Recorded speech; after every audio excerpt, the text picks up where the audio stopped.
Hola, buenas tardes, buenos días, buenos mediodías. Eh, Soy Luisa Fuentes Guaza, una de las facilitadoras impulsoras del proyecto Trabajos Maternos Desmontando el Machorío Patriarcal, junto a Violeta Janeiro, que la tenemos aquí en una ventanita, y Natalia Guiñiz, que está en otra ventanita. Y vamos a dar hoy paso, vamos a abrir el espacio para proponer la reflexión que aloja este primer seminario del proyecto, el primer seminario del programa público, titulado Contra los cuerpos maternos. En título expandido sería ¿Cuánto desprecio hay desplegado contra los cuerpos maternos? Este seminario cuenta con la participación y conversación como protagonistas del seminario. Nosotras somos meras facilitadoras y acompañantes por parte del colectivo chileno Maldita Precaria, que está compuesto por Señorita Huarte y Alba Molina, y que contamos con la participación de Alba Molina, y con la activista y artista mexicana Lorena Wolfer. Yo voy a hacer una pequeña introducción para situar el territorio desde el cual activamos este seminario, y también para situar las aguas subterráneas que mueven todo el andamiaje de este seminario, y luego daré paso a una ponencia de 15 a 20 minutos por parte de Alba Molina, Maldita Precaria, y tras ella otra ponencia de unos 15-20 minutos por parte de Lorena Wolfer. Una vez que ambas compartan y expongan su reflexión, daremos paso a una conversación entre ambas y luego una conversación con los públicos que estén interesados en participar. Para situar un poco el porqué el título Contra los cuerpos maternos, una vez que se asumen la actividad humana de sostener o la actividad humana que se articula como trabajo materno, que se articula como actividad que es la facilitadora del sostén de las criaturas desde que llegan al planeta Tierra y les permite desarrollar el desarrollo de su asunto vital propio en condiciones de bienestar y en condiciones deseables o en supuestas condiciones deseables. Hay unos cuerpos que son los cuerpos maternos que, al asumir ese sostén, al asumir el uso, o sea, el sostén continuado del trabajo materno en el tiempo, se ven atravesados por unas coordenadas de violencias y pobrezas. Unas coordenadas de violencia y pobrezas que son silenciadas de manera sistemática por el patersistema, y a su vez también se reproducen desde los anclajes, desde la diversidad de los anclajes de cada uno de los cuerpos maternos. Se reproducen porque este patersistema blanco extractivista también despliega unas herramientas que a mí me gusta situar como herramientas de biocontrol de los trabajos maternos, de los cuerpos maternos. Estas herramientas de biocontrol, que son las responsables de que los cuerpos maternos, los cuerpos que asumen el trabajo de sostener criaturas durante su tránsito por el planeta Tierra, desde la más absoluta relación de interdependencia y dependencia respecto de la criatura respecto a ese cuerpo materno, están atravesadas, están condicionadas, están sostenidas por un andamiaje perverso por parte del patersistema. Y este andamiaje perverso, pues yo os voy a situar como un par de herramientas que serían el cansancio como una estrategia de disciplina social para mantener a los cuerpos cansados, y entonces el cuerpo cansado es un cuerpo que no tiene la capacidad de politización y de movilización en el espacio público, y tampoco tiene la capacidad de movilización de lo que le está sucediendo en el espacio privado, porque el espacio doméstico está despolitizado por este patersistema blanco extractivista. Otra herramienta de biocontrol por la que los cuerpos maternos entran en estas coordenadas de violencias y pobrezas sería el aislamiento, en esta ficción en la que hemos entrado dentro del del progresismo, de la blanquitud progresista primermundista, se ha construido una ficción donde parece como un escenario deseable asumir el trabajo de sostén y la actividad humana de sostén desde el aislamiento y desde la individualidad, cuando es una ficción, porque la actividad humana de sostener parte de una trama social para poder sostenerla en condiciones dignas, de buen vivir, vivibles y en condiciones que no generen nuevas esclavitudes.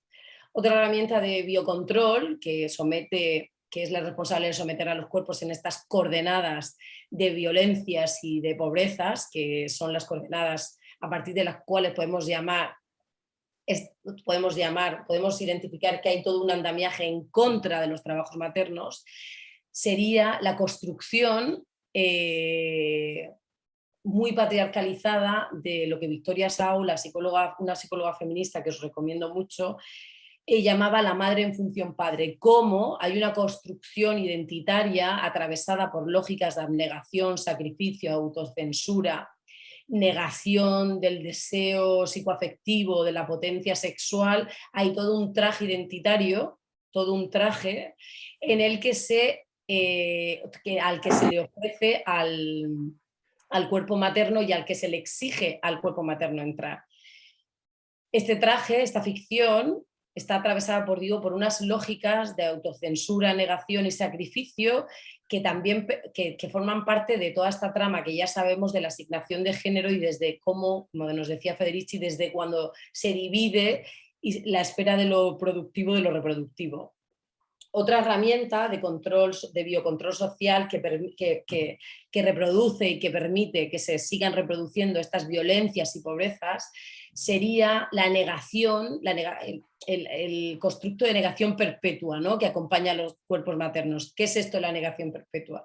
Pues la negación perpetua es que el patersistema nos ha ganado la partida en cuanto que el negar el narrado de lo que nos atraviesa nos mete en unas tinieblas, que son las tinieblas del constructo que lleva parte el título del proyecto, el macholío patriarcal, nos mete en unas tinieblas patriarcales donde se niega la realidad corpofísica, la corpoexperiencia de lo que atraviesa los cuerpos maternos. La negación perpetua lo que produce en nuestros cuerpos es que no politicemos o sintamos que no debemos politizar o que no tenemos derecho a politizar lo que atraviesan nuestros cuerpos maternos. Asumimos la negación perpetua tanto del proceso de politización, o sea, el proceso de politizar todo el bioproceso que nos atraviesa, como también aceptamos la negación, que es alarmante, la negación alarmante, perdonad que me repita, pero alarmante, de sentir cierto pudor, conflicto en traducir en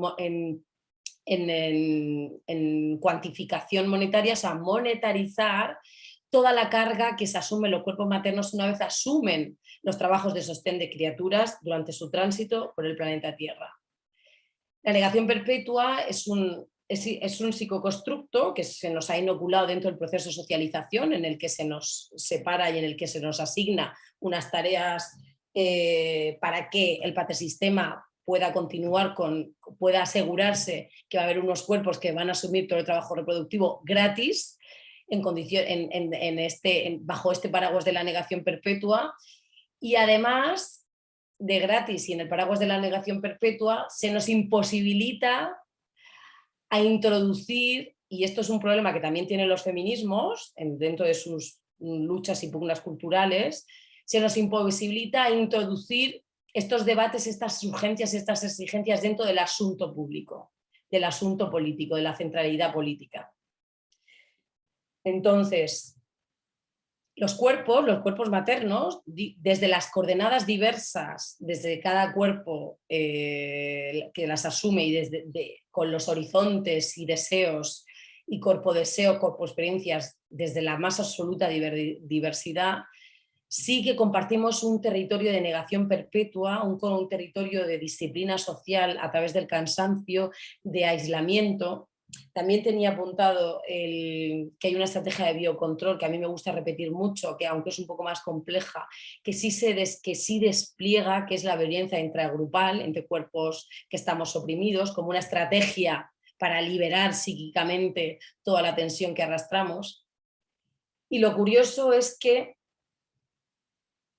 toda esta trama que yo sitúo, todo este andamiaje del patersistema blanco extractivista, lo que pone sobre la mesa actualmente es que en un contexto como el desde el cual yo hablo, que es el Estado español, sea esto lo que sea, articulado a partir de una diversidad identitaria y una pluralidad identitaria bastante, bueno, bastante diversa, aquí, hablando desde el Estado español, es donde yo me anclo, las consecuencias de esta ausencia de nombrado, de esta ficción de disciplina social, de esta negación perpetua, tiene como consecuencia directa que hoy día, según el Instituto Nacional de Estadística, el INE, aquí en el Estado español, en 2019, cerca del 30% de los cuerpos maternos que van a asumir el trabajo de sostén se van a ver atravesados por un trastorno clínico desde la observación clínica medicalizado, cerca del 30%. Y algunas investigadoras, como citábamos en el texto que describía este seminario, sitúan que el tanto por ciento este es mayor porque calculan que solo el 10% de cuerpos maternos que se ven atravesados por una diversidad, por una alteración, un trastorno mental que les impide funcionar dentro de estas lógicas productivistas, de funcionalidad productivista, que solo corresponden al 10%, porque solo es el 10% el que pasa por el dispositivo, como diría Foucault, por el artefacto sanitario que es el hospital, que es el encargado, ¿no?, de hacer este proceso de etiquetado, de patologización y medicalización. Entonces, en este contexto donde vemos claramente que se activan unas violencias, unas pobrezas, una vez asumes el trabajo de sostén y se activan directamente sobre los cuerpos maternos, proponemos esta reflexión sobre cuál es ampliamos la reflexión sobre cuánto desprecio y también qué fuerzas, qué direcciones van en contra de los cuerpos maternos, más allá del andamiaje que yo os he situado, que es una aproximación.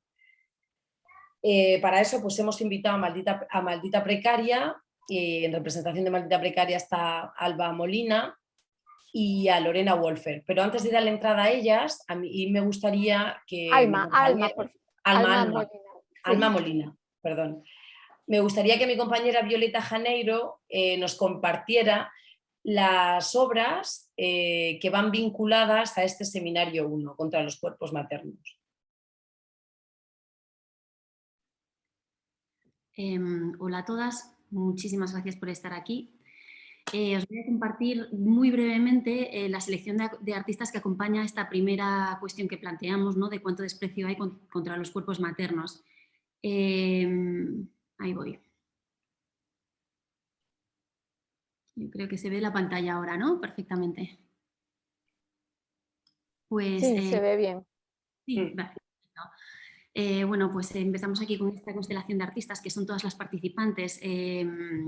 Nos interesaba mucho pues no crear jerarquías, ¿no? Y estamos aquí tanto curadoras como artistas, como teóricas, volando, ¿no?, por este primer espacio que da lugar a esta pequeña... Nos gusta hablar mucho de transformación, ¿no?, a esta primera transformación de la exposición en la que solo mostramos una parte muy pequeña de las obras seleccionadas para también dar lugar a ese reposo y dar lugar un poco a la reflexión y no estar sobrepasadas de demasiados contenidos, ¿no? Progresivamente, cada semana las obras van cambiando y se van creando así pues relaciones. Me gusta empezar, me voy al final por este texto de Serena Vargas, que lo tengo aquí abierto, y con esta última frase que dice donde ella habla de que nuestro acto más político y revolucionario es el maternar al generar complicidades entre mujeres madres desde algo tan simple como la mirada honesta y el acompañamiento en un vuelo.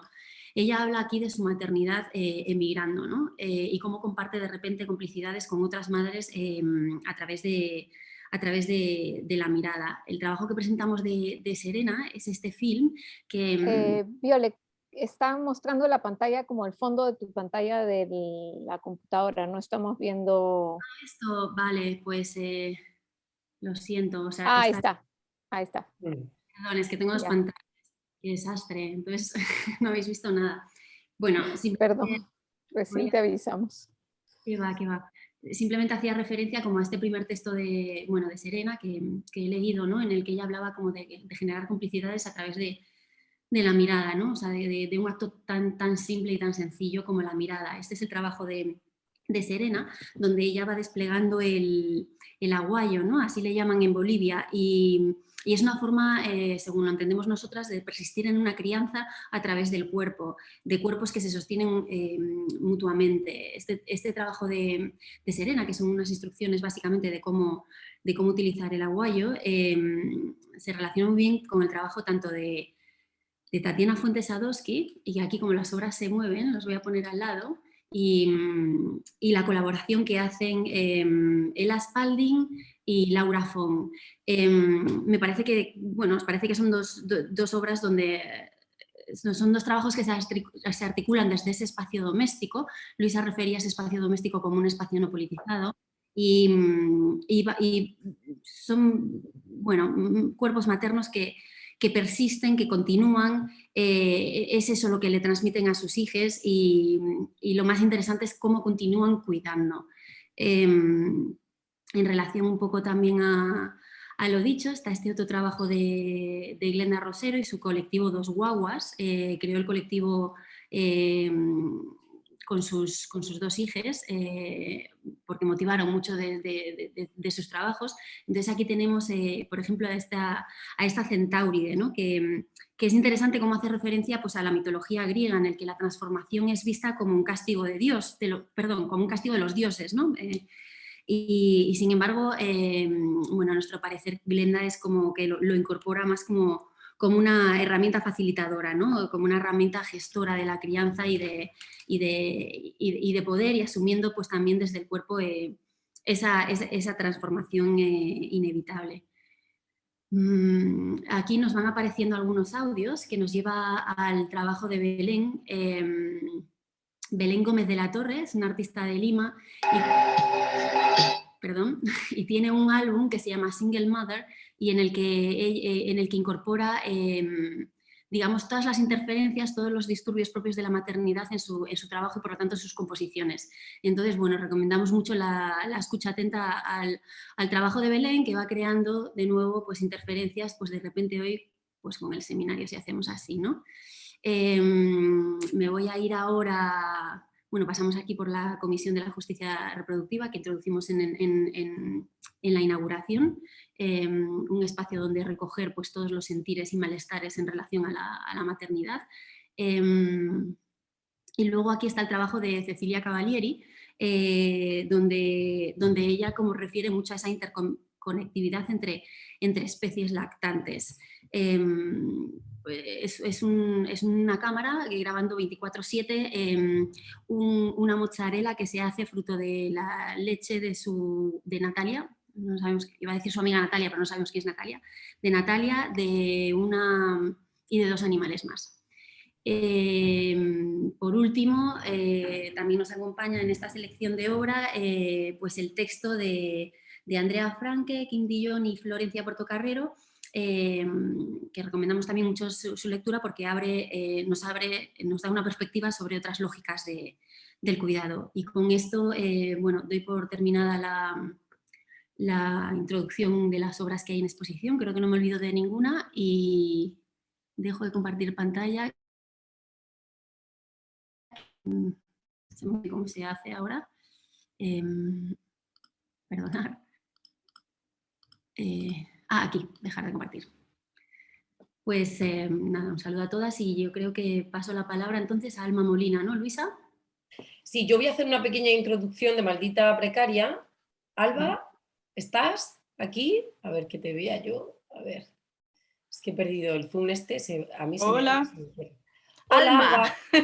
Alma, perdóname, es que soy disléxica, entonces Sí, tengo, tranquila. ¿sabes? Bueno, voy a hacer una pequeña introducción. Nosotras, como la plataforma Futuridades Maternales que llevo yo desde hace 3 años y Maldita Precaria, tuvimos una conversación bastante potente, se compartió muchísimo, la verdad, es de las que más han compartido, junto con la de Lorena Wolfer, no te he contado nunca Lorena, pero se ha compartido la tuya también muchísimo. Y a mí me gustaría primero situar un poco a Alma, ¿eh? O sea, ten en cuenta mi disfuncionalidad mental. Alma, por Dios, mi disfuncionalidad mental, por las diosas. Maldita Precaria es un colectivo que está formado por Alma Molina Carvajal, que es la invitada que tenemos aquí en el seminario, y señorita Ugarte. Alma Molina Carvajal es gestora y mediadora artística y señorita Ugarte es artista multidisciplinar, madre y docente.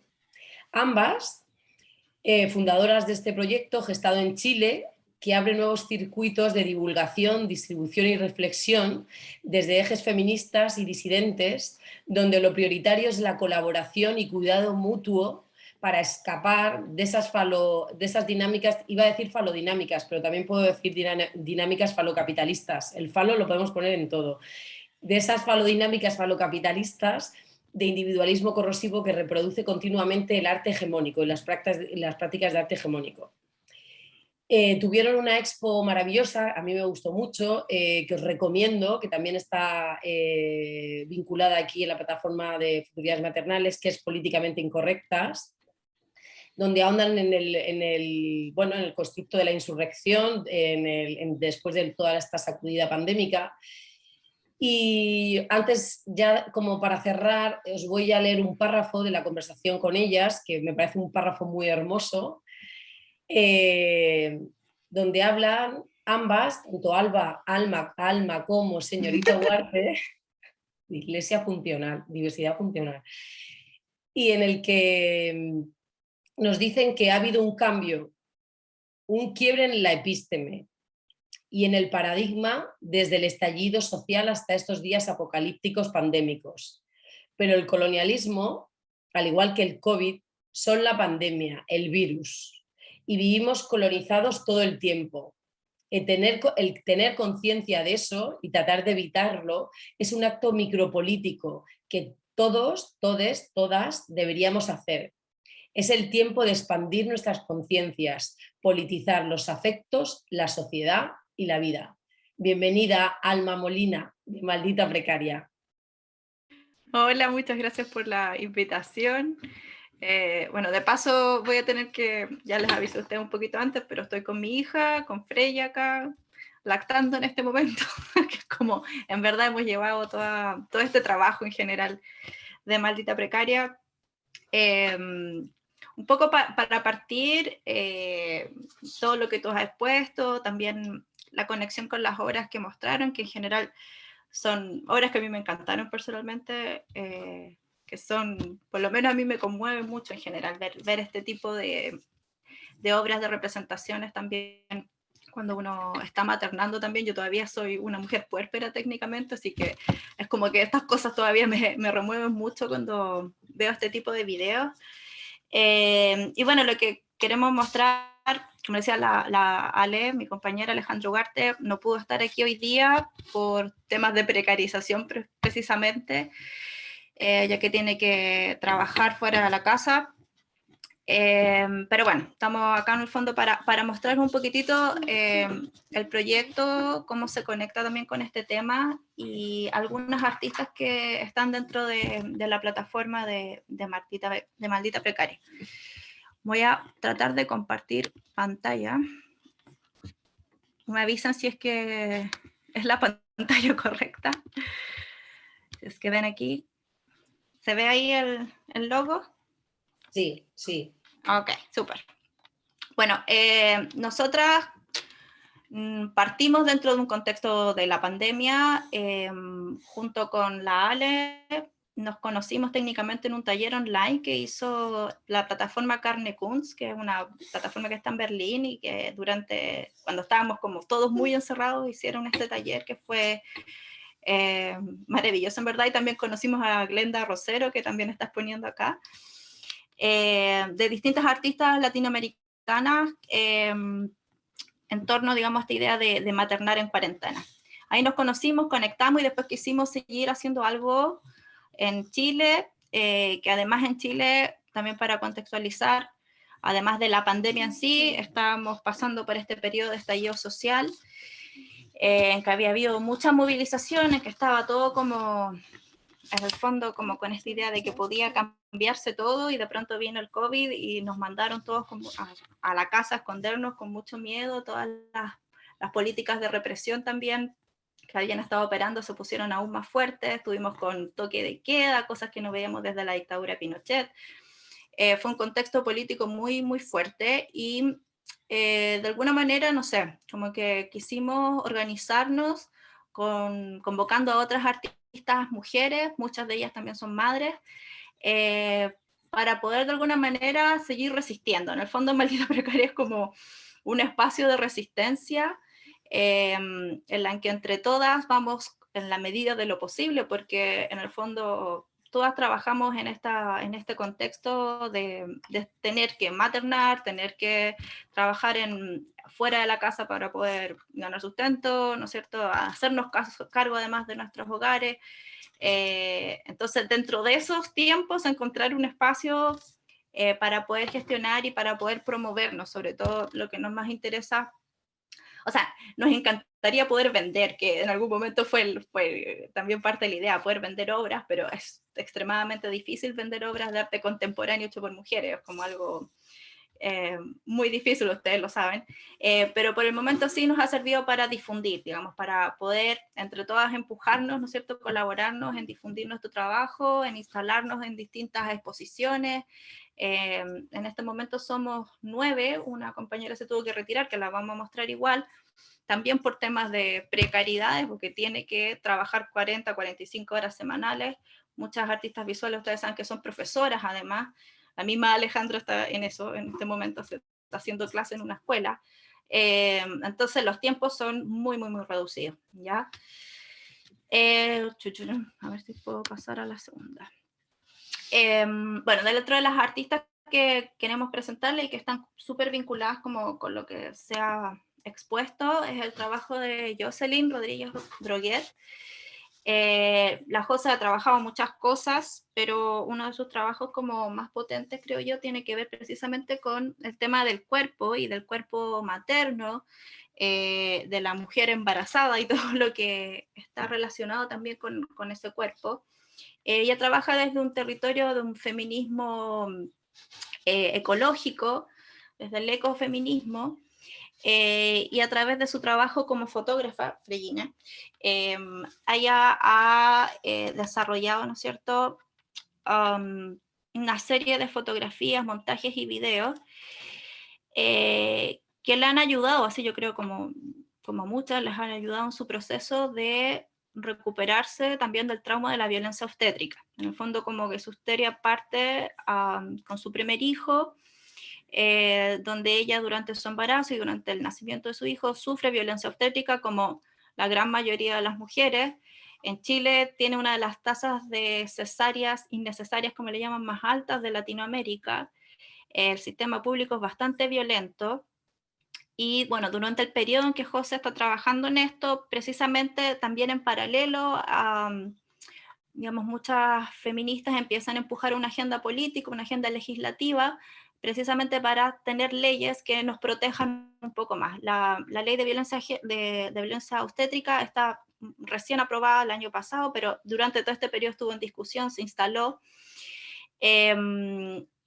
Y bueno, después voy a mostrar la otra ley también que se aprobó, pero en esta serie que se llama Materna, que va desde 2014 al 2018, ella resignifica sobre todo su segundo embarazo, con el cual ella pudo sanar este primero, tener un embarazo y un proceso de parto natural en casa, que le ayudó a resignificar y a reconectarse también con los ciclos naturales, digamos, de la naturaleza.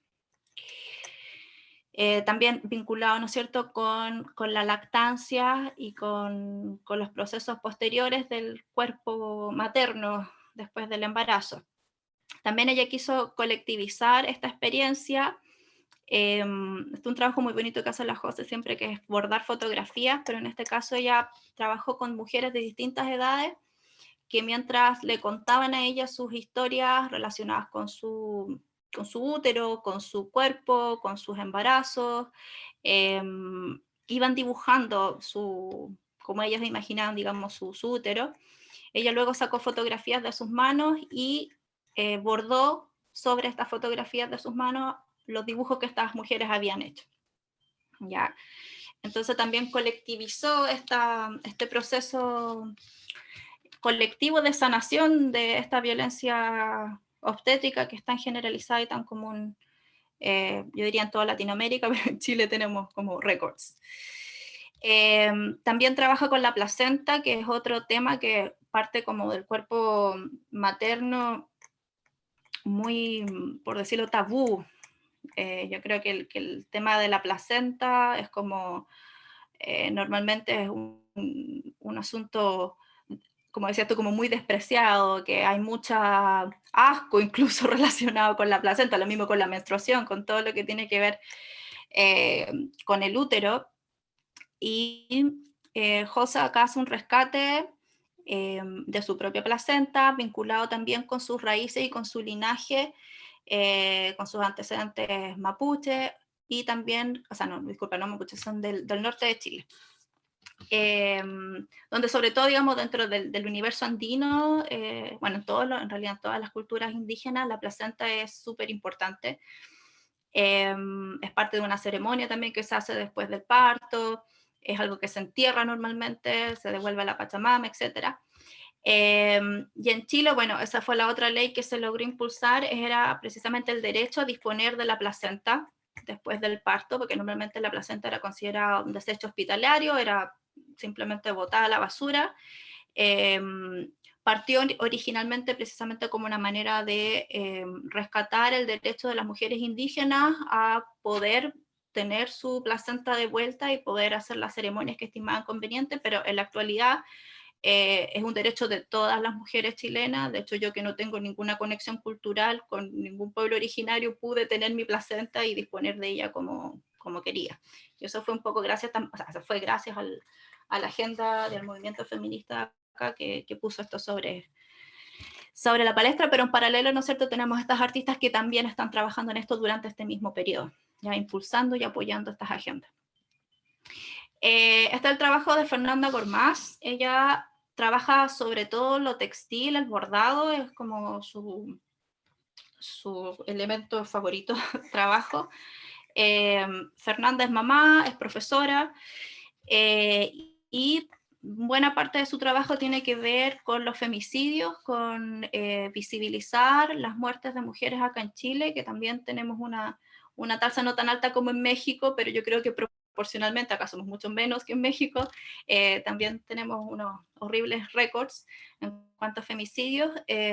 Fernanda hizo mucho trabajo de rescate de la memoria de las mujeres asesinadas, pero con respecto a la maternidad y en función de lo que estamos conversando, ella también hizo este trabajo que tiene que ver con lo que ustedes mencionaban, esto del biocontrol de los trabajos maternos, todas estas violencias económicas y el empobrecimiento de las mujeres madres, ¿no es cierto?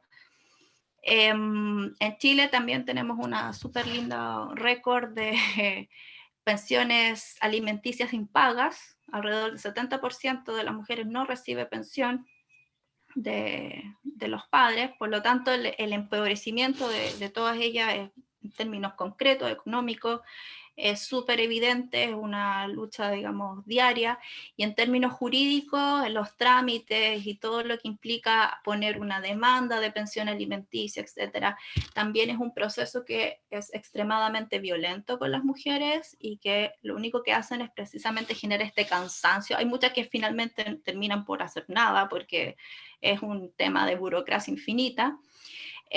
Y Fernanda acá lo grafica con este bordado, que que se dio durante el contexto del COVID, acá en Chile se permitió hacer retiro de los fondos de pensión. Acá en Chile tenemos un sistema, todavía en Chile tenemos todas las maravillas del sistema capitalista. Digamos, los fondos no son nuestros, son de las AFP, nosotros no podemos controlar esa plata que se ahorra, se supone, para las pensiones. Ellos roban, pero bueno, durante la pandemia se dio este espacio, esta posibilidad de hacer un retiro de esos fondos que tenía un límite. Entonces, entre ellos se logró legislar que los hombres, los padres, que no, bueno, padres y madres, pero que eran deudores de pensión alimenticia, se podía reclamar ese 10% para que lo recibieran los hijos, digamos, que llevaban meses, años sin recibir pensión. Pero obviamente todo dentro de un trámite y una burocracia que acá, como presenta Fernanda, pareciera ser como muy moderna porque se hizo a través de internet, ¿no es cierto?, con esta clave única y todo, pero finalmente también era parte más de esta burocracia. Y bueno, este otro trabajo que tiene ella, que se llama Domesticidad, que también alude precisamente a este cansancio de los cuerpos maternos, a esta despolitización del espacio doméstico, y también a esta violencia, ¿no es cierto?, relacionada con el empobrecimiento, ¿no es cierto?, de las mujeres. Estos son bordados, una serie de fotografías en distintos espacios domésticos con este bordado. Voy lo más rápido que puedo. Acá está el trabajo de la Ale, de mi compañera. La Alejandra tiene muchos años ya y mucha trayectoria como performista y artista visual. Ha trabajado el tema de las mujeres y la maternidad en distintos y múltiples trabajos. Uno de los últimos que, bueno, en realidad acá la Ale seleccionó dos que son como un poco más icónicos. Es este que se llama Nunca Decimos Nada, porque esto es un video, esto es solamente una fotografía del video de su trabajo. Ella trabaja el tema de los abusos sexuales infantiles, que es un tema no muy tocado en general, que sigue siendo bastante tabú. Ella trabaja, bueno, esta es su hija Magdalena. Ella tiene varios trabajos con su hija, y uno de ellos es este, que es como bastante fuerte, porque también habla un poco de estas, entre comillas, complicidades que se dan entre madre e hija en torno a los abusos sexuales infantiles. Como esto, ¿no es cierto?, se ha escondido, que sigue siendo un tabú, y obviamente es una violencia enorme, digamos, que se ejerce desde la primera infancia. Y otro trabajo que es Nacidas en Primera Línea, que también lo realizó dentro del contexto del estallido social, es también un trabajo súper potente, que también trabaja con su hija, con Magdalena, en la que ella, a través de una performance que desarrolla en un encuentro, en una población acá en Chile, un encuentro que era de mujeres pobladoras, invita en el fondo a las mujeres que están ahí a escribir todas las violencias que ellas han sufrido en esta uniforme escolar. Acá en Chile las niñas usan uniforme escolar, que es una blusa con un jumper. Y bueno, dentro de todo lo que escriben, después hay este acto de poner una bandera chilena, cantar el himno nacional, un montón de cosas que están relacionadas con la violencia de Estado, primeramente, que estábamos volviendo a vivir de manera más fuerte durante la revuelta del 2019, pero que en el fondo saca a la luz todas las violencias que ya veníamos acarreando de mucho tiempo atrás como mujeres, como cuerpos maternos también, que circulamos dentro del país, las distintas violaciones y los abusos sexuales que se viven, etc. Entonces también fue una performance catártica, colectiva, y también de alguna manera expiadora de todas estas violencias. Y por último me puse yo ahí como para mostrar uno de mis trabajos. Yo a partir precisamente desde el 2019, a partir de la pandemia, como una necesidad ya, tenía que empezar a hacer trabajos visuales, obras también, no solo dedicarme a la mediación artística y a la gestión, que es lo que hago de manera más profesional. Y bueno, yo un poco me centro en lo que puedo hacer, básicamente, que es trabajo que puedo sacar con mi celular, siempre así como me ven ahora, así como con hijos encima. Y en el contexto de la pandemia, ¿no es cierto?, hablando un poco sobre este agotamiento, este cansancio, que es otro de lo que tú mencionabas. Este es un still de un video cortito que se llama El Piso, que fue el primer video que realicé, o uno de los primeros videos que realicé, en el que mi cuerpo, ¿no es cierto?, estaba bajo mi hija, que me escala todo el tiempo de manera natural, es lo que hace siempre, hasta el día de hoy, esta cosa de los hijos encima del cuerpo materno. Compartí algunos comentarios que saqué de Facebook de mujeres que hablaban con respecto a cuáles eran sus manías. Era una pregunta abierta que encontré en un foro por ahí, así como ¿cuáles son tus manías? Y como resultado de esa pregunta abierta, lo que la mayoría de las mujeres ponían tenía que ver con temas relacionados con hacer el aseo o con lo doméstico, mantener el orden, el piso limpio, el piso brillante, las cosas en su lugar. Y todo esto, digamos, en una especie de disputa con el desorden de los hijos y también en disputa con el propio cuerpo que se va desgastando a partir de todo este trabajo doméstico. Y estos son una serie de collages que también he realizado. Esto es de una serie que se llama Mamá Astronauta, que estoy terminando ahora, o que pretendo terminar ahora, que estoy viviendo en Estados Unidos. Que también me tuve que, digamos, en el fondo yo ir del país por razones de precariedad, digamos, no poder encontrar trabajo en Chile, tener que salir. Y en el que uso, la mayoría de estas fotografías son fotografías que sacó mi hijo, mientras que jugábamos con un casco de astronauta que teníamos en mi casa en Chile, y a partir de esta figura que de repente me apareció de la mamá astronauta, empezar a complejizar algunos temas que tienen que ver precisamente con la crianza, con la sobrecarga, y bueno, trabajo harto con esta idea del cuerpo de la mamá, de la madre, y esta madre como astronauta que también para mí simboliza el aislamiento, la mamá aislada, así me imagino un poco como esta canción de David Bowie, como que uno estaba volando sola en el espacio, con estos niños encima todo el tiempo, y donde se generan diversos conflictos, ¿ya? Eso, creo que lo hice en 15 minutos. Estas son nuestras plataformas, nuestra web, por si nos quieren ubicar. Y eso. Espero haber dicho todo. Gracias. Pues muchísimas gracias, Alma. Vamos a dar paso a Lorena y luego abrimos conversación. Voy a hacer una pequeña introducción de Lorena también para generar un poco de atmósfera. Lorena y yo conversamos, yo creo que al final, en el trimestre ¿no? en el final del trimestre de 2021, tuvimos una conversación muy, muy bonita, muy, muy encuerpada.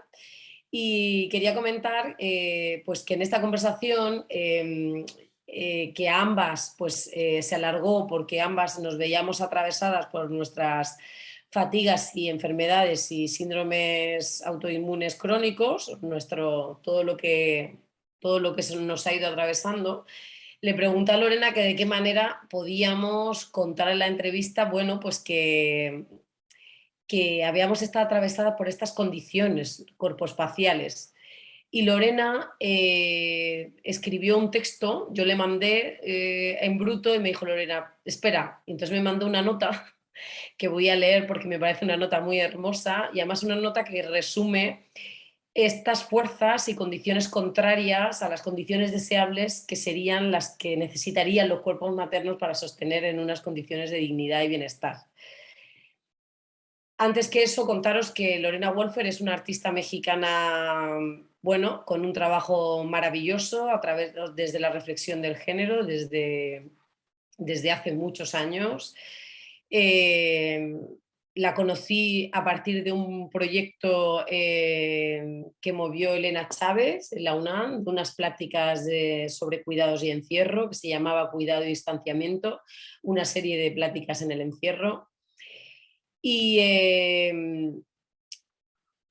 me parece muy interesante de Lorena, muy interesante cómo a partir del eje del género produce ese revelado de las asignaciones. Y el revelado de las asignaciones es muy curioso cómo pone sobre la mesa todas las violencias que nos atraviesan, violencias económicas, afectivo-sexuales, hipotecarias, logístico-matéricas, violencias a partir de la monomarentalidad. O sea, a mí el encuentro con el trabajo de Lorena me ayudó como a cristalizar y a ir vertebrando más que las pobrezas, las violencias. O sea, me ayudó como a materializar y poner imágenes a esas violencias que son múltiples y diversas, y tristemente podíamos abrir un amplio abanico de nuevas violencias que aparecen una vez asumen los trabajos maternos.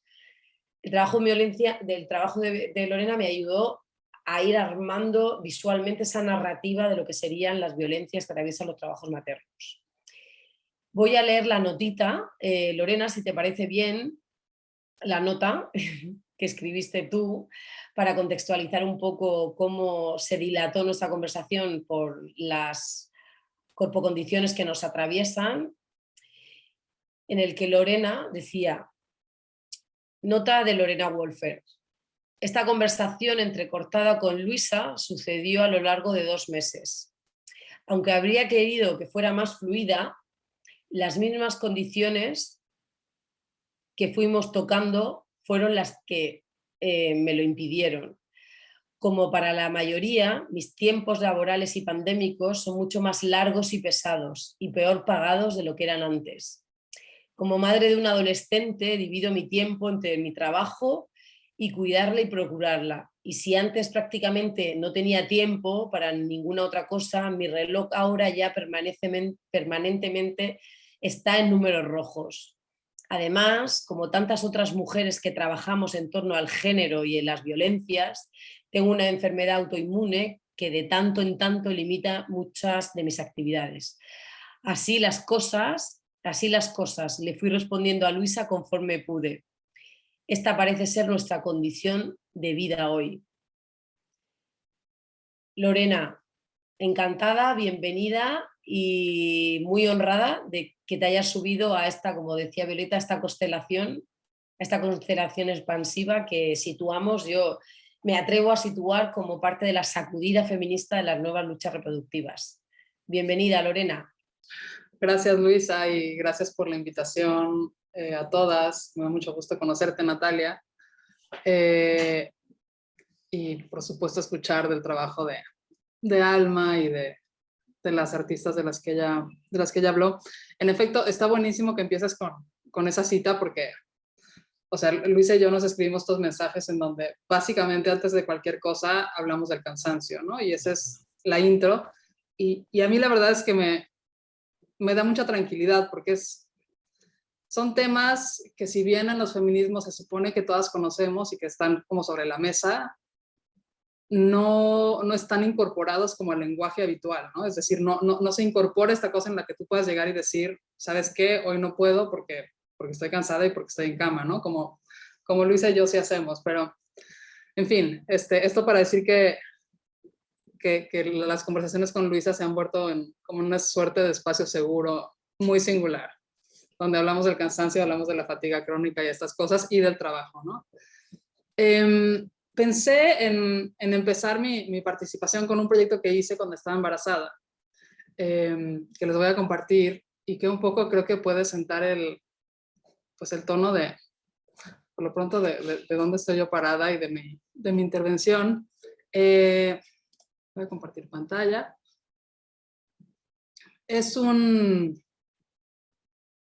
Acabo de reinstalar todo mi sistema y no me deja compartir nada. Genial. No, a ver, voy a ver. Bueno, en lo que le doy permiso a mi computadora de acceder a la pantalla. Es un proyecto que produje estando embarazada, se llamó Úteros Peligrosos, y lo que pretendía hacer, que además fue un proyecto completamente fallido, o sea, nada funcionó del proyecto, pero lo que pretendía hacer era una especie de análisis en tiempo real de mi cuerpo embarazado por parte de quien era mi ginecóloga en ese momento, porque yo todavía sentía respeto en ese momento, antes de la violencia obstétrica que también viví durante el parto, ¿no? Y por activistas y un abogado. Digamos, yo lo que quería era como poner sobre la mesa el control médico legal que existe sobre los cuerpos de las mujeres embarazadas, aparte, tomando mi cuerpo como caso de estudio, ¿no? Se planteó como, creo que ya lo voy a lograr, darle autorización a esto.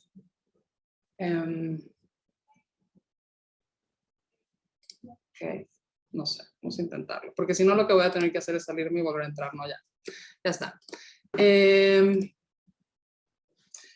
Estuvo anunciado que, bueno, desde ahí ya todo mal, lo anunciamos como un performance conferencia y nada, la gente, o sea, dentro de un festival de performance y la gente, o sea, nada, se fue como un poco confundida porque no, en realidad no era un performance, era eso, era ponerme a mí como caso de estudio. Había este programa de mano en donde la gente podía como hacernos preguntas y hablábamos, bueno, con estas citas del cuerpo de las mujeres ya como el responsable de todos los males de les hijes, ¿no? Desde la concepción, ¿no?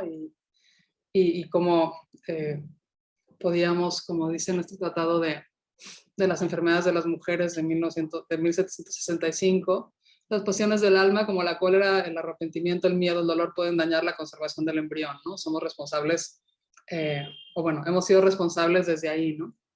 De nuestros hijos, ¿no? Y nada, repito, fue una especie de desastre porque no funcionó. La idea era que la gente hiciera preguntas y al mismo tiempo había una moderadora que era una amiga, performancera también, Andrea Ferreira, que iba como lanzando preguntas en la mesa, ¿no? Y de nuevo, nada funcionó, pero la idea era utilizarme a mí como caso de estudio, ¿no?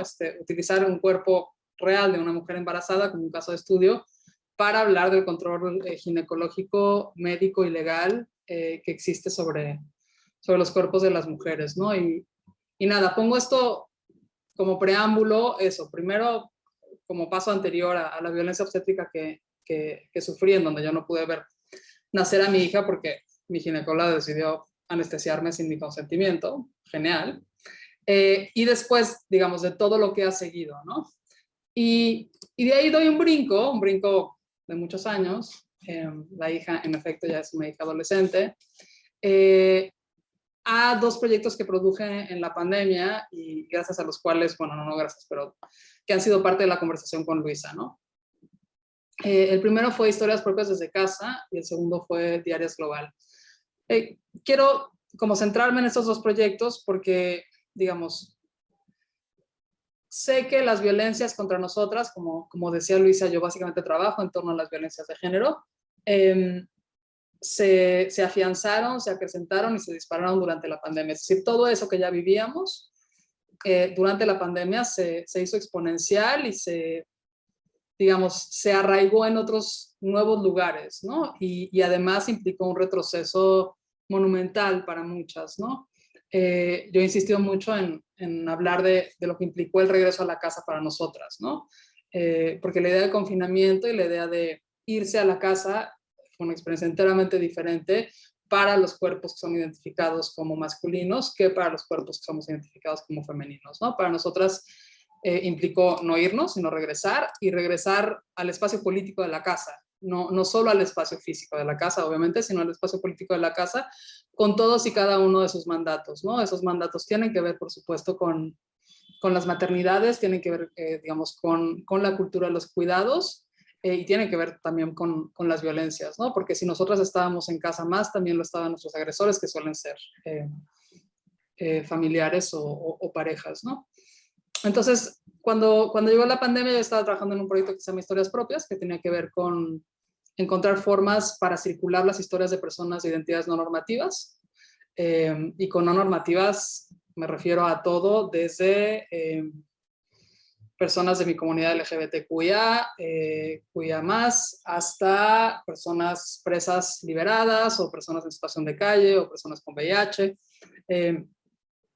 Y empezó la pandemia y sabiendo que esto iba a pasar muy rápidamente, lancé una invitación, sobre todo, digamos, en una especie como de círculo inmediato de amigas, colegas y conocidas, ¿no? Y poniendo este proyecto como a disposición del momento. Entonces lancé Historias Propias desde Casa.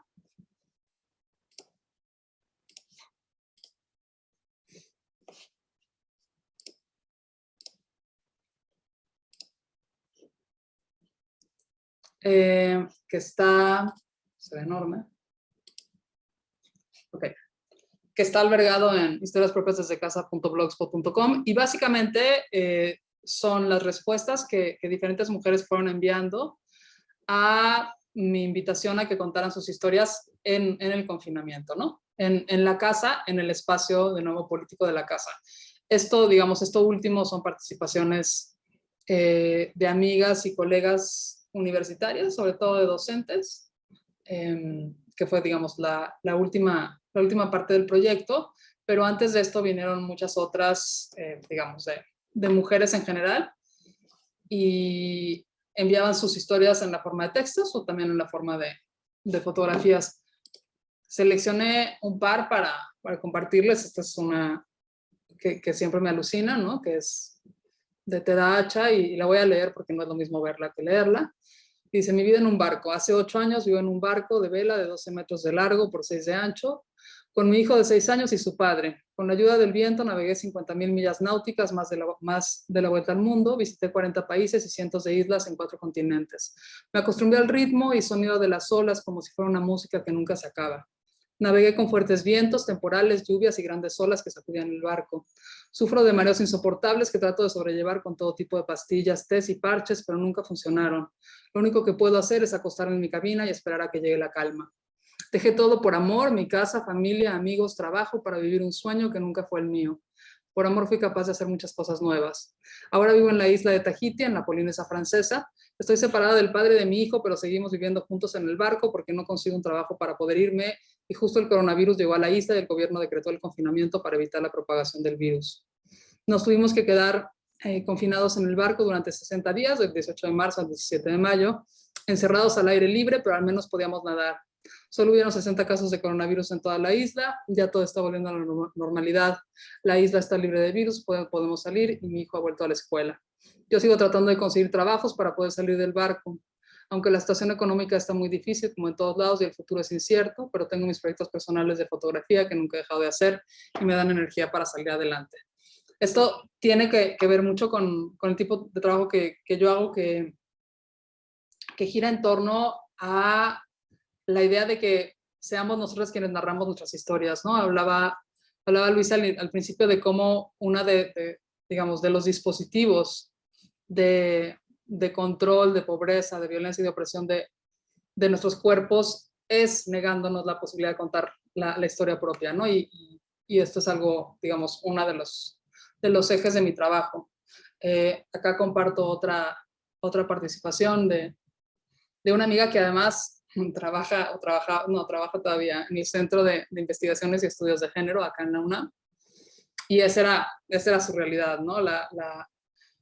La idea como de poder circular imágenes como esta foto de ella en la computadora con la teta afuera, amamantando y así, me parece indispensable, porque creo que son cosas que seguimos sin mirar. Es decir, son parte como de conversaciones que ocurren en ciertos espacios acotados, pero que, digamos, de manera como general seguimos sin ver, ¿no?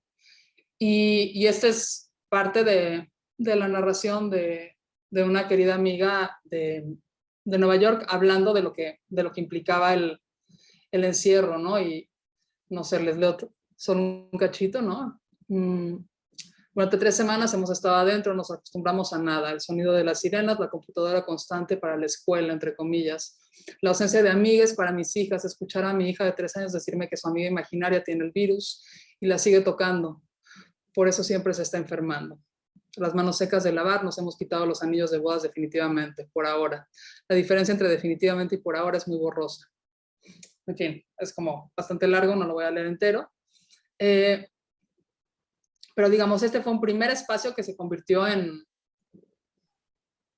un dispositivo para visibilizar eso que muchas estábamos viviendo y que además estábamos viviendo de manera individual, de manera privada y, como decía también Luisa antes, en el aislamiento que ya implica la maternidad o implican las maternidades, sumado al aislamiento mandado por la pandemia, ¿no? En un segundo momento, más adelante, trabajé, y es un proyecto que además sigue operando en Diarias Global.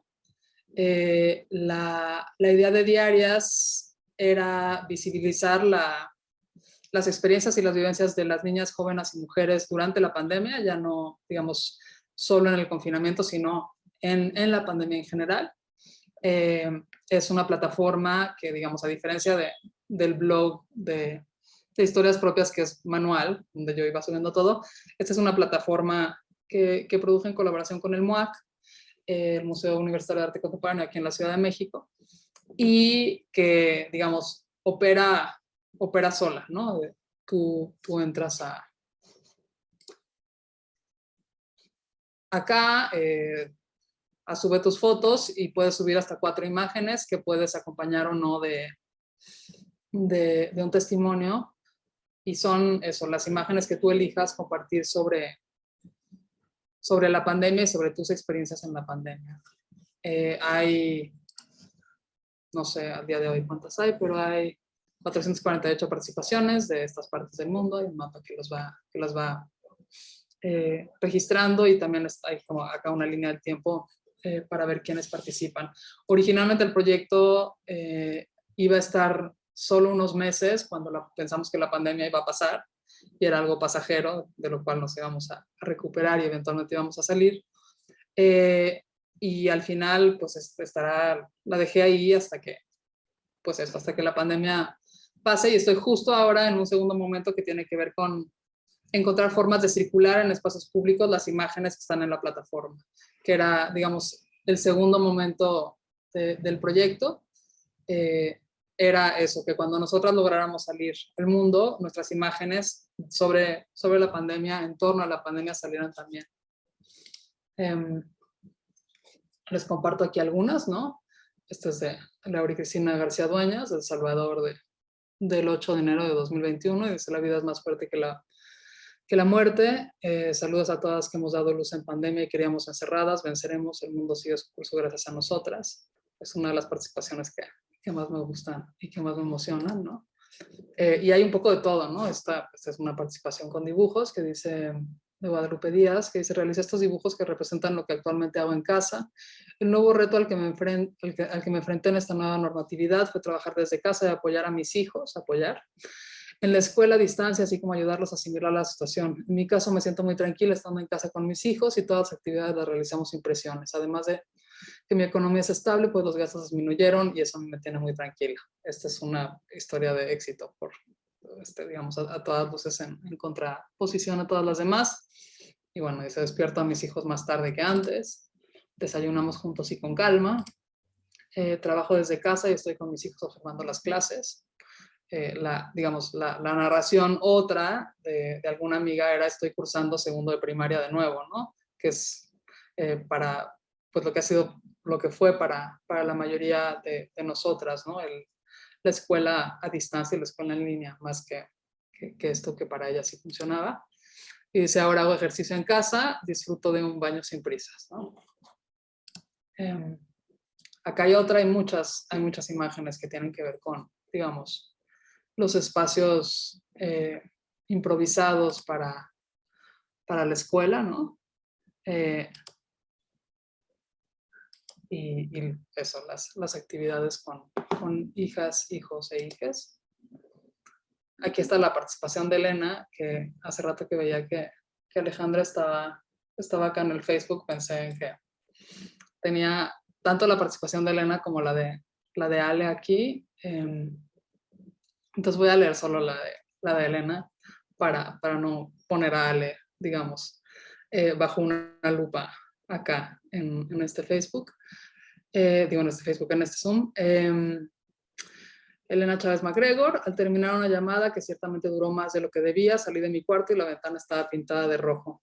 Antes de poder decir nada, R dijo, quedó hermoso mi dibujo, mamá, no lo puedes quitar. Estuvo con nosotras por semanas, después pasamos a la fase de hacer experimentos. Estos consisten en hacer todos los tonos de azules imaginables en mezclas de pintura y hojuelas de jabón.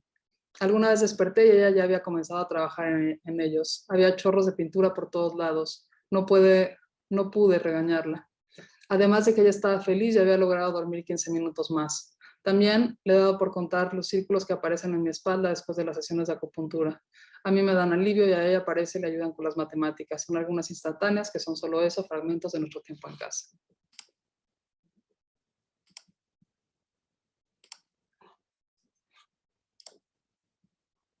Pues eso, no tengo idea cómo voy de tiempo, pero lo que tenía preparado para esta conversación es esto. Me interesaba eso, me interesaba el brinco entre este primer momento de úteros peligrosos y hablar de, bueno, para empezar, cuando yo hice úteros peligrosos, esta conversación habría sido impensable. Esta conversación que estamos teniendo ahora, para mí era una especie de monólogo interno, ¿no? Siquiera tratar de explicar por qué estaba haciendo esta acción en donde me ponía a mí misma como caso de estudio, porque lo que quería hacer era evidenciar lo que estaba atravesando como mujer embarazada, sujeta a las opiniones y a los sistemas de poder bueno, las opiniones de todo el mundo, pero a los sistemas de poder de todos tipos, ¿no? Que me rodeaban y que estaban ejerciendo un poder sobre mi cuerpo en todos los momentos de mi embarazo, ¿no? Desde el primer instante en el que supe que estuve embarazada hasta, por supuesto, el parto y de ahí en adelante, ¿no? Y la verdad es que celebro muchísimo que podamos hablar de esto ahora, ¿no? Que podamos nombrarlo, que podamos compartir experiencias y compartir historias, pero que podamos sobre todo mirar críticamente a estos sistemas y al control que siguen teniendo sobre nosotras. Muchas gracias, Lorena. Muchas gracias, Alma. Realmente conmovedor ver una manera de pensar todo esto desde las imágenes, desde el compartir, desde el, digamos, aunar voces, imágenes diversas, incluso las que contradicen los puntos de partida que tenemos, ¿no? Entonces me parece como fundamental y creo que es algo que desde los feminismos proponemos, ¿no? No es decir ahora las madres tienen que ser así o ¿no? O asá, o tenemos que sentir la vida así o asá, sino que hay un espacio para las diversas formas, ¿no? Pero lo que sí podemos y tenemos claro como uno de los puntos de partida de esta exposición y estos seminarios es que el sistema patriarcal capitalista ha usufructuado, ¿no? De nuestro trabajo ya desde más de 500 años, ¿no? Y si es que nos remontamos hasta los orígenes ya en la cultura clásica, pero eso no ha sido así, ni en toda la historia de la humanidad, ni en todas las regiones del planeta, ¿no? Y ese discurso moderno, occidental, que nos dice que viene a liberarnos a las mujeres del yugo, ¿no? Ha resultado ser el yugo y el gran yugo mismo, ¿no? O sea, aliándose a otras formas de patriarcado en distintas latitudes, ¿no? Para generar una explotación de una sobrecarga cada día mayor, ¿no? No tengo otra que suscribir las cosas que Luisa decía y las imágenes y las reflexiones que tienen ustedes, Alma y Lorena, en términos de todo lo que se sobrecarga y además es un proceso que no para, ¿no? O sea, desde, digamos, no solamente son las tareas domésticas, sino viene el psicoanálisis y nos carga de las culpas eternas de todo lo que pase con nuestros hijos. Los insultos más comunes son a las madres. Todo el tiempo estamos en la mira, ¿no? Entonces, frente a esa sobrecarga diversa que nos vulnerabiliza de diversas maneras según los privilegios o las situaciones que tengamos, pero que es bastante generalizado, aunque sea diferenciado, ¿no?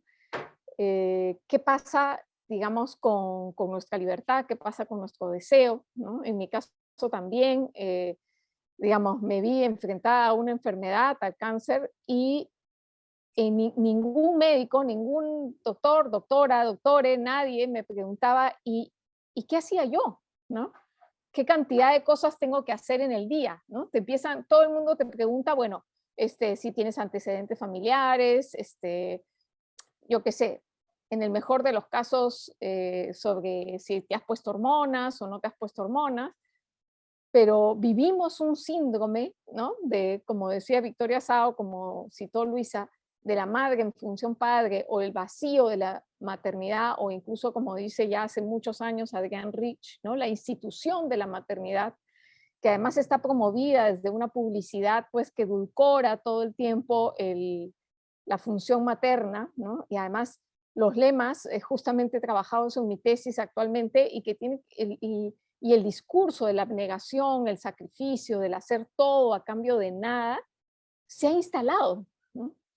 Entonces, como bien decían las compañeras del MUAC, ¿no? De la exposición maternal, hemos incorporado un síndrome de Estocolmo en el cual o como dice Federici, ¿no? El capitalismo ha hecho una obra maestra, porque en nombre del amor, ¿no? Nos ha sobrecargado de trabajo gratuito, pero digamos una de las cosas que es centrales en este seminario de hoy tiene que ver con las consecuencias, ¿no? O sea, más allá de las violencias que ya empiezan a tener nombre, como la violencia obstétrica, o países como el Perú, por ejemplo, donde todavía es ilegal el aborto, o digamos, casos terribles como las esterilizaciones forzadas, ¿no? Empezamos a darnos cuenta que, digamos, no hay que llegar a ese extremo para vivir una vida en la cual, digamos, estás todo el tiempo sujeta con casi nada o pocos recursos, ¿no? Y aislada y cansada sola en tu rol maternal, ¿no? Todas las redes que había antes en las sociedades más rurales, donde el trabajo, si bien podía estar generalizado, implicaba un trabajo de colectividad mayor, ¿no? Las ciudades y el mundo urbano nos han ido llevando a ese aislamiento extremo, ¿no? Y no solamente de resolver las necesidades físicas, sino también psicológicas, y eso se ha visto con mucha fuerza, como ya lo han dicho ustedes, en la pandemia, ¿no? En la pandemia teníamos en el Perú un presidente que todo el día hablaba de los trabajos esenciales que estaban, ¿no? De las personas de medicina, de las personas pero nadie nunca nombró la sobrecarga y el aislamiento que generó para las personas que hacemos los trabajos de cuidados, ¿no? Y eso creo que parte pues de ese vacío, ¿no? Público, político, de todo lo que tiene que ver con la crianza y los cuidados, ¿no? Entonces, nada, un gusto escucharlas. Creo que estos espacios nos hacen sentir pues más acompañadas, ¿no? No son locuras nuestras, no son casos exóticos individuales de gente que no puede con el asunto, sino que creo que lo que estamos proponiendo es que es una cosa sistémica, ¿no? Y que el nivel de enfermedad, de cansancio, el cansancio genera enfermedad, eso está clarísimo, ¿no? Entonces es una forma de no solo mantenernos en el rol, sino de que, como decía Luisa, no podamos politizar esto y llevarlo a otras formas de organización colectiva que nos permitan como cuestionar más estructuralmente todo esto, ¿no? Quizás hay algunas de las que están por acá que quieren comentar algo, participar, o no sé si tú misma, Alma, Lorena, Luisa, Violeta o Alejandra, quienes estén por aquí, tienen ganas de seguir conversando. O sea, siempre hay ganas de seguir conversando, pero no sé si están los tiempos. No, solo invitar a las participantes de Facebook también a que hagan sus comentarios. Perdona, Alma, te cedo la palabra.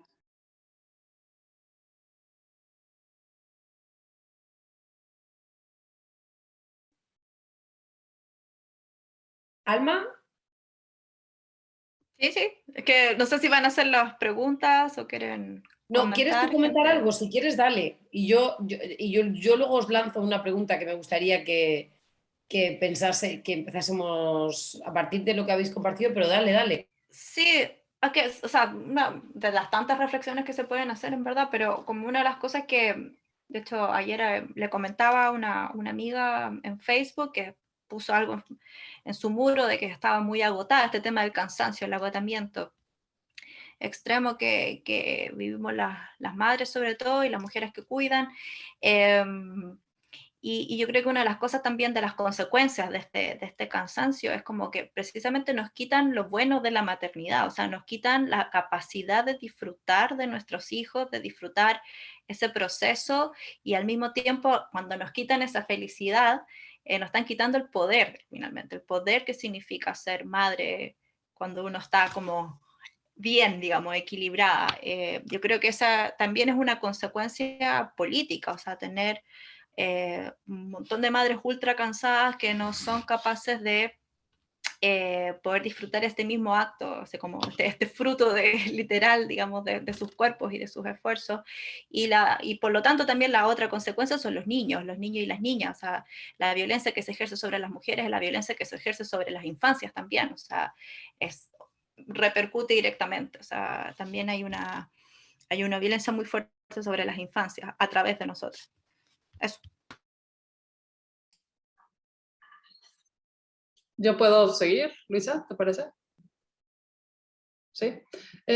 A mí algo que también me interesa como poner sobre la mesa, que creo que aplica para México y para estos países en los que vivimos en una cultura de muerte y violación para las mujeres, es el hecho de que las mujeres, las madres, estamos encargadas no solo del cuidado de les hijes en vida, sino de les hijes en muerte.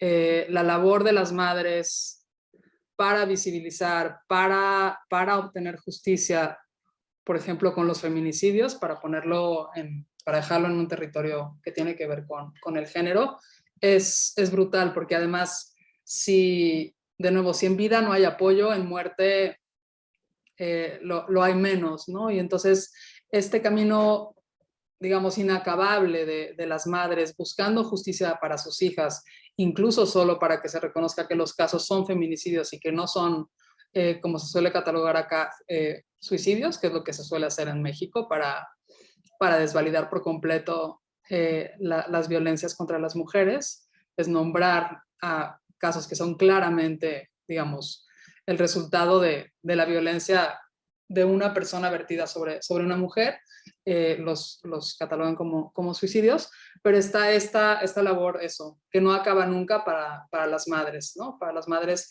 de víctimas de feminicidio, pero también de víctimas de desaparición forzada. Y entonces eso, es una especie de... Es un trabajo inacabable, es brutal, o sea, no hay palabras como para...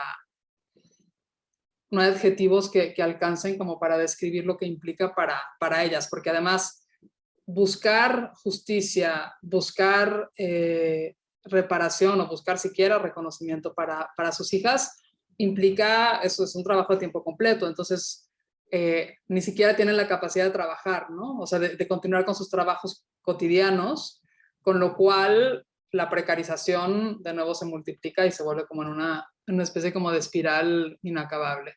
Nada, ponerlo acá sobre la mesa para hablar de cómo esos trabajos maternos están siempre, están incluso en los lugares en donde no parecen ser como tan visibles.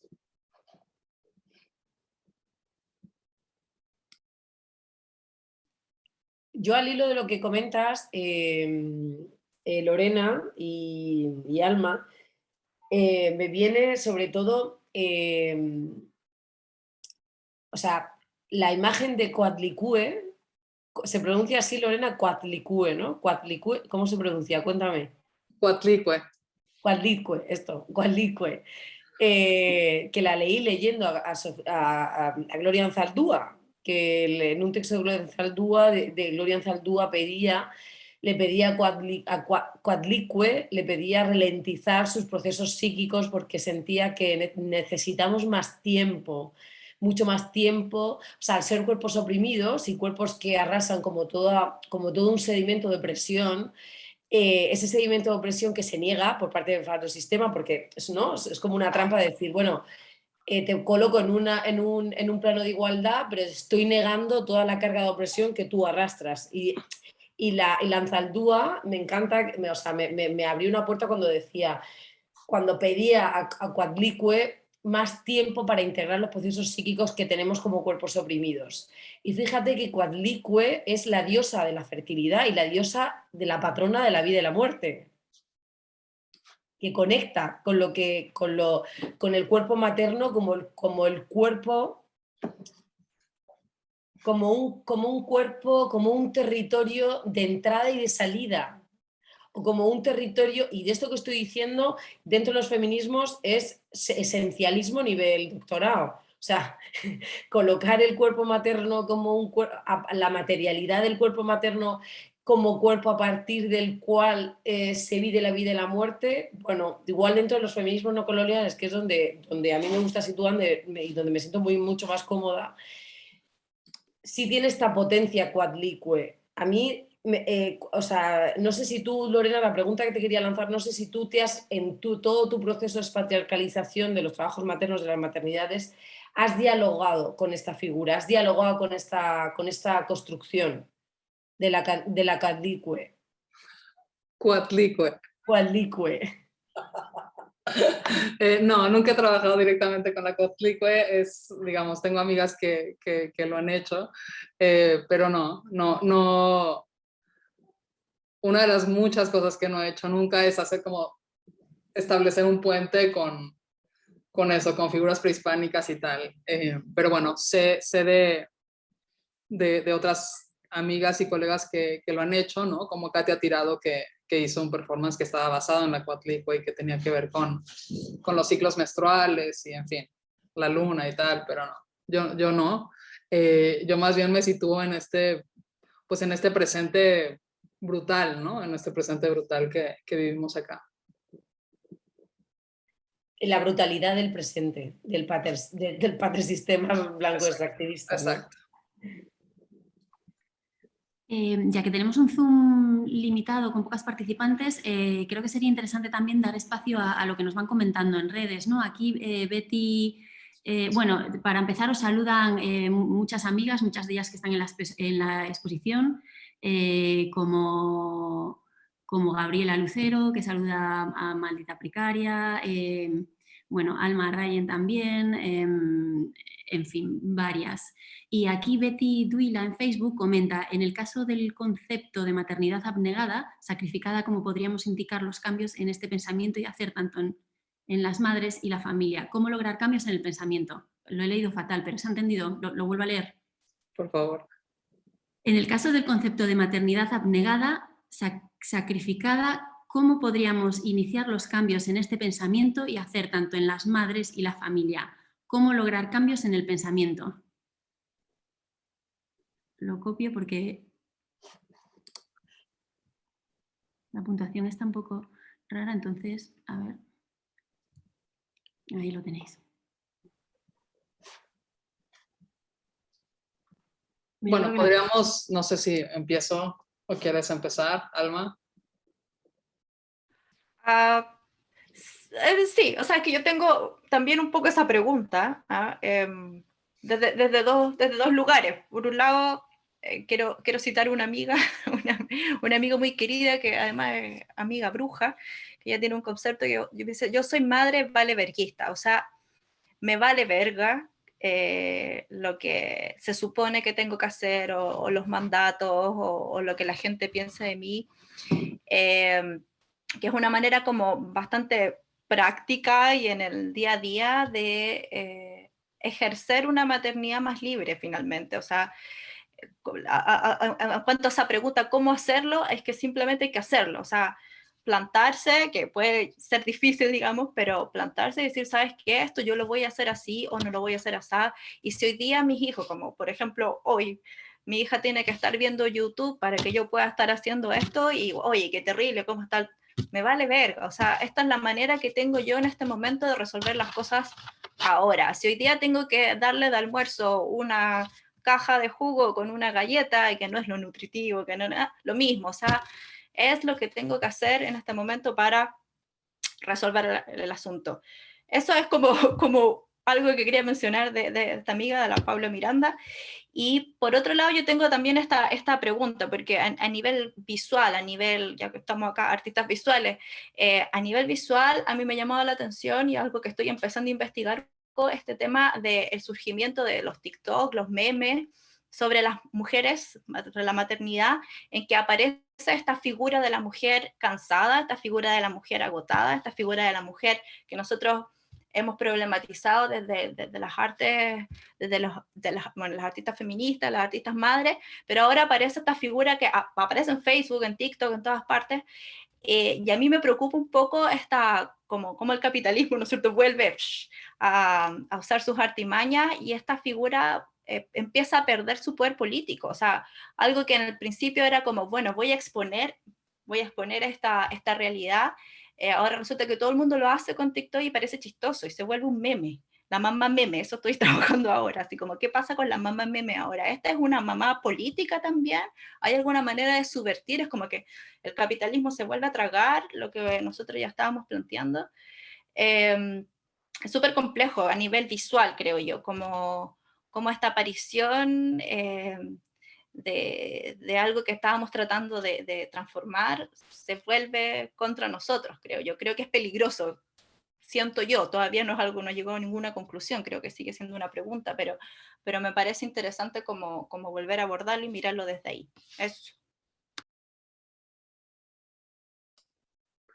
Bueno, yo creo que es como la pregunta, ¿no? O sea, la pregunta es cómo hacemos que esto que nosotros hacemos realmente salga de nuestros círculos de pensamiento, del mundo del arte o del mundo académico, y tenga algún tipo de incidencia ya fuera en el mundo, ¿no?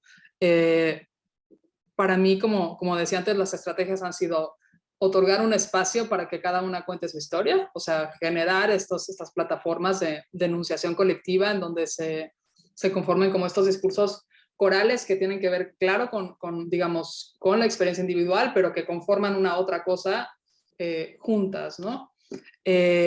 Por un lado, por otro lado está como la micropolítica cotidiana, ¿no? O sea, yo, por ejemplo, hay pequeños logros que son ínfimos, pero que igual me dan un gusto monumental. O sea, llevo años tachando en las circulares escolares de mi hija padre o tutor y poniendo madre, ¿no? Y finalmente este año existimos. O sea, ahora ya es padre, madre o tutor.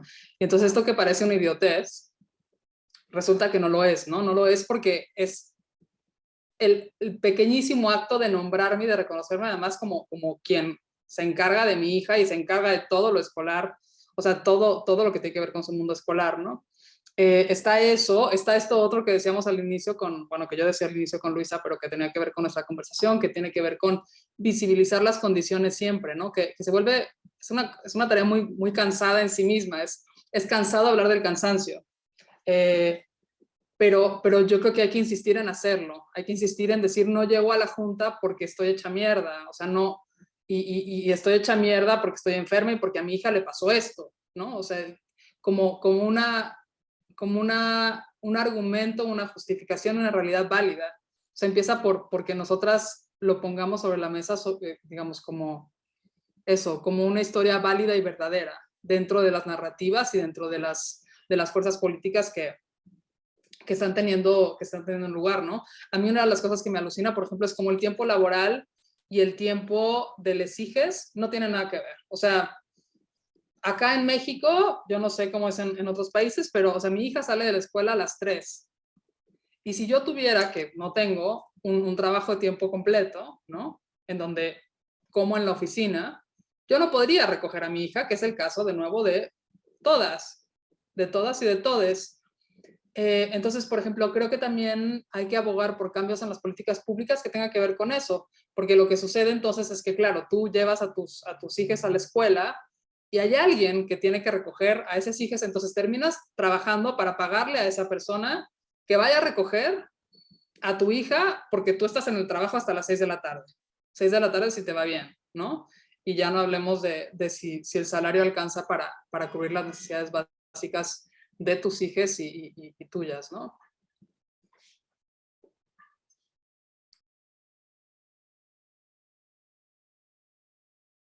Sí, no, se va haciendo brutal, ¿no? Estoy pensando en esta imagen de la Mujer Maravilla, la supermadre, la multitasking, ay, las mujeres cómo pueden hacer tantas cosas a la vez, ¿no? Y hay una especie de demagogia, ¿no? Hasta de decir que las mujeres somos superiores, ¿no? Y las madres ya ni se diga, ¿no? Porque somos capaces de hacer tantas cosas a la vez, ¿no? Entonces creo que ahí también tenemos que empezar a desarmar esas ideas, ¿no? Nosotras, sobre todo internamente, muchas veces es una cuestión que la tenemos metida adentro, ¿no? Y tratamos de hacer todas estas cosas y de ser buenas en todo y de poner buena cara, ¿no? Y creo, me encanta lo de la, ¿cómo es? A la verga, ¿no? De tu amiga. La madre valeverguista. La madre valeverguista, porque claro, yo diría, ahí yo le diría, pero cuando yo hago eso, ¿no? Inmediatamente empiezan a aparecer las figuras represivas, ¿no? Uy, ¿cómo hace esto Natalia con los niños, las niñas? O sea, el sistema empieza, o sea, uno empieza a, digamos, a volverse la madre, ¿cómo es? La madre a la verguista. Sí, que acá tenemos un término, ¿no? Que se dice vale verga, a mí me vale verga. Rapidito vale empieza claro, la madre vale verguista, el sistema empieza a operar, ¿no? Y empieza la crítica y empieza a veces hasta las sanciones, ni se diga cuando son mujeres migrantes, ¿no? O son mujeres que dependen de la ayuda social, ahí el control es aún mucho mayor, ¿no? Entonces sí, yo creo que abrir esos espacios es fundamental, internos y externos, pero también encontrar, quizás por eso es tan importante politizar las maneras de neutralizar, ¿no? Ese escarmiento social que viene cuando una justamente rompe ese patrón, ¿no?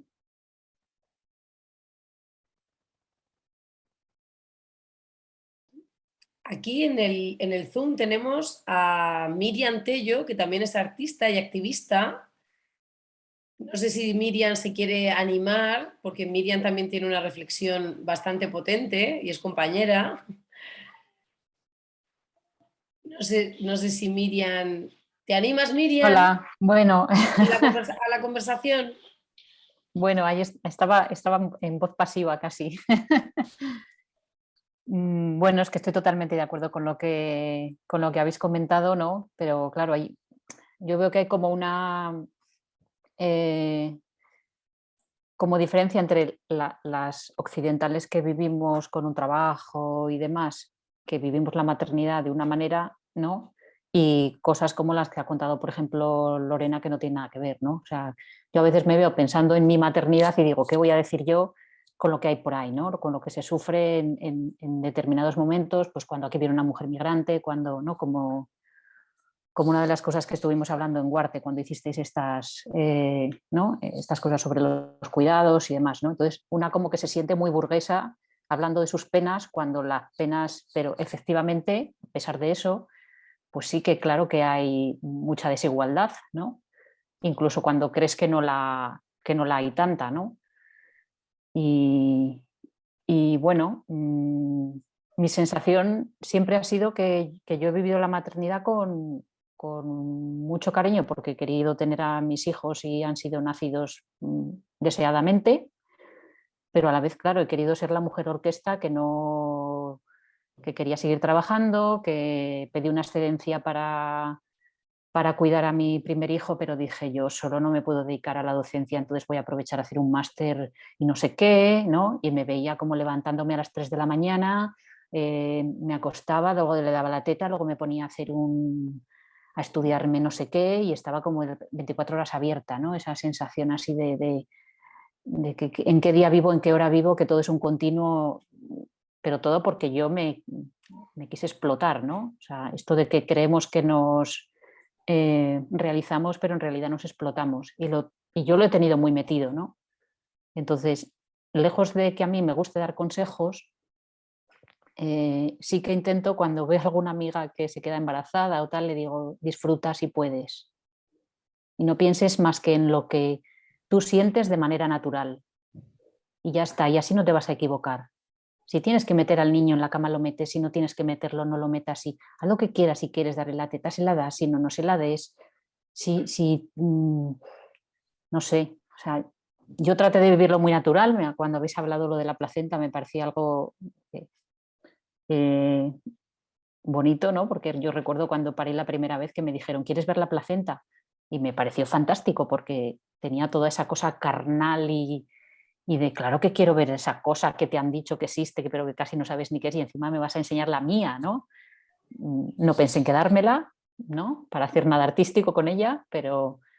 Y todo cómo se te despierta esa cosa animal, que también recuerdo que cuando me pusieron al hijo lo hubiera chupado para limpiarle toda la sangre y toda, ¿no? Y además que me habría apetecido hacerlo, pero te sientes como que no lo haces porque no es lo natural, no es lo que se hace, no es lo que... Y te das cuenta que vives como en una ambivalencia entre lo que te apetece, lo que se debe hacer, lo que... Y según te haces vieja, pues aprendes y dices, a la mierda, ¿no? Qué pena que esa experiencia se podía haber vivido de una manera mucho más sencilla, claro, dentro de lo que yo vivía, ¿no? Que también recuerdo que mi primer hijo no dormía casi nada y a mi pareja yo le decía, ya déjanos a nosotros solos porque por lo menos tiene que haber una persona cuerda en casa, ¿no? Y yo le decía, digo, porque nos queremos, porque si no yo entiendo que haya gente que los quiera tirar por el balcón.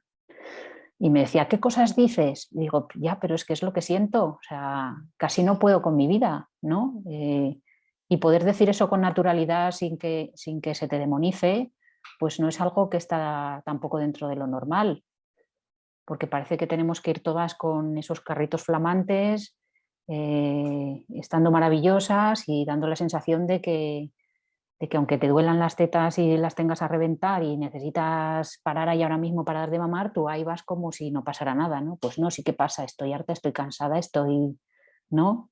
Debilitada y no quiero ponerme una braga faja y quiero que mis carnes fluyan de manera natural y no me da la gana de estar en los estándares, pero a la vez pues tienes esa cosa de deseo de pertenecer a esa sociedad, ¿no? O por lo menos para pasar oculta, ¿no? Porque a veces no es que uno no quiera ser uno mismo, sino que lo que no quieres tampoco es estar en el punto de mira por querer ser libre. Pues hay muchas cosas que se... Bueno, y luego, bueno, el trabajo que hago ahora ya une un poco... Bueno, sí que he trabajado con bastantes cosas que tienen que ver con lo materno, ese concepto de dar los purés todos los días, de doblar la ropa, de esas tareas rutinarias. Recuerdo darle de mamar y decir yo tengo que dar de mamar, pero a la vez tengo que hacer algo, ¿no? Es leer libros, estar con el ordenador, o sea, como esa cosa de que parece que si solo cuidas tienes el solo ahí entrecomillado todo el rato, ¿no? Pues bastante es cuidar, ¿no? Y parece que esa palabra está como obsoleta, no y bueno, está en todo, ¿no? En las políticas extractivistas, en relación a la naturaleza, y yo ahora estoy como muy en eso, ¿no? Unir cuál ha sido mi proceso como madre y relacionarlo también con el concepto del territorio, extractivismos. Estamos ahora en Soria, que es donde vivo, con una asociación trabajando para que no pongan una macroexplotación de ganadería industrial de 23.000 vacas y buscando también esas asociaciones que se hacen, ¿no? Con estos cuerpos maternos que se utilizan y se precarizan y que pasa lo mismo que hacemos con la naturaleza, ¿no? Y bueno, pues ahí se puede tirar y desde muchos lugares, ¿no? Ya, y un poco eso. Igual me he enrollado más de la cuenta. Muchísimas gracias, Miriam.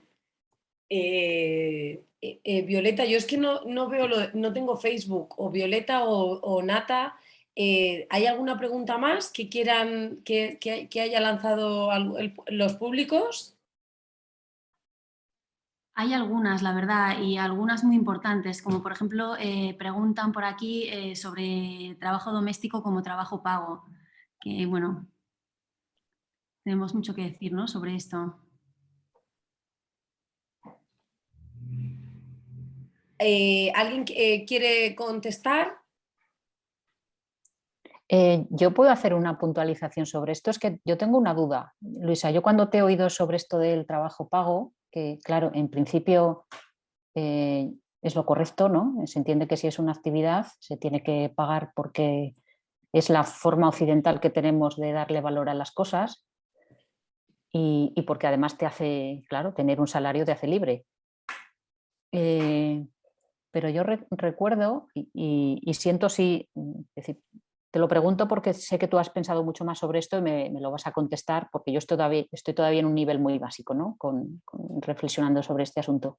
Recuerdo cuando aquí se daba el cheque bebé, que se daba en España, ¿no? Se daba una temporada, el Partido Socialista consideró que todas las personas que tuvieran un bebé, con independencia de su renta, se les asignaba un cheque bebé. Y me acuerdo que mucha gente decía, es que yo voy a tener un bebé porque es que ahora mismo me dan 3.000 euros y me ponen, vamos, o sea, que yo no he tenido 3.000 euros en la cuenta hace mucho. Yo se lo he oído decir a gente, ¿no? Sé que parece que es una banalización o es una, pero sí que se hablaba de este hecho, ¿no? Hasta dónde uno, en un momento dado, con una situación excesivamente precaria, puede decidir tener un hijo porque gracias a eso va a tener un trabajo. Ya sé que es como un poco chungo, ¿no? Es una pregunta extraña, porque efectivamente yo considero que se tiene que pagar, ¿no? Como actividad. Si no se paga, no se valora. Pero bueno, ahí lo dejo, no sé.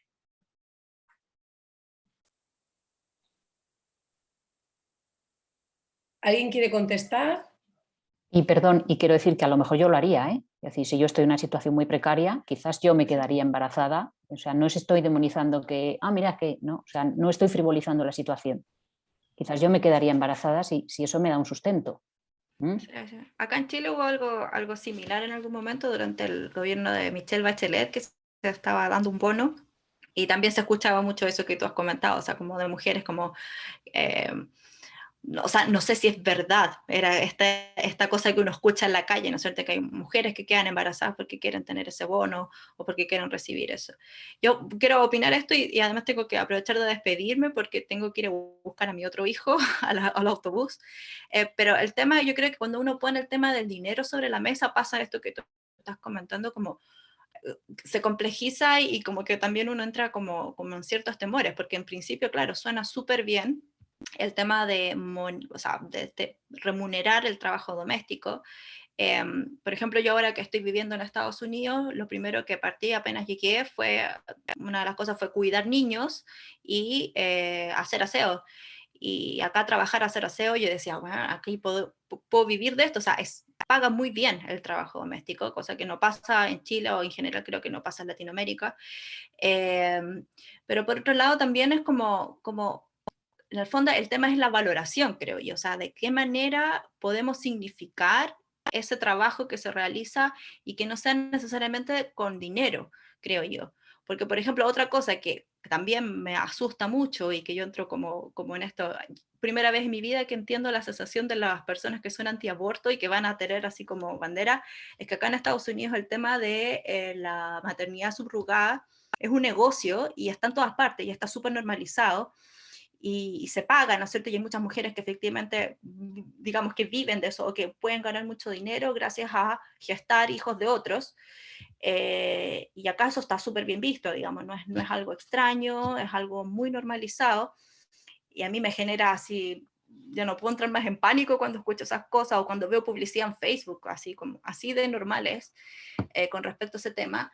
Y claro, el tema es cómo se monetariza y cómo podemos generar nuevas formas de explotación. Finalmente, a mí eso me entra como el pánico, cuando hay dineros de por medio. Pero sí o sí, creo que la valorización en otros sentidos de lo doméstico, aparte que personalmente yo siento que el trabajo doméstico es como, pareciera ser un trabajo como que nadie quiere hacer finalmente, que es como un trabajo que como que todos nos tiramos un poco la pelota de alguna manera, que al que le toca hacerlo es como que ¿no? Es como tratar de, porque es muy desgastante, un trabajo físico además muy desgastante. Entonces, creo que pasa por otras cosas que no son necesariamente un salario, sino que puede ser también otras maneras más sociales también de encontrar reconocimiento y de repartirlo. Finalmente yo creo que hay que repartirlo, o sea, como que a todos nos toque, que todos nos hagamos cargo de limpiar lo nuestro, nuestros propios desechos y ya, digamos, como responsables de eso, pero que no pase a que una persona tenga que llevar la carga de todo o de todo un sistema. Eso. Sorry, muchas gracias por la invitación, pero ahí ahora me tengo que retirar. Gracias, Alma. Qué gusto conocer el trabajo de ustedes y escucharte. Bueno, yo sigo un poquito con respecto a este tema, la línea de Federici. Creo que el salario en el sistema en el que estamos implica un reconocimiento, pero además la pregunta, cuando yo converso con mucha gente acá en Perú sobre la idea de un salario para el trabajo doméstico, la gente dice, ¿pero por qué? Te van a pagar por algo que tú quieres, ¿no? Que es tener a tus hijos o hijes, en fin. Y no nos damos cuenta de la cantidad de cosas que el Estado paga. O sea, con nuestros impuestos se paga la seguridad, se paga la limpieza, se paga hasta la iglesia, se paga en España hasta los reyes, se paga todo, ¿no?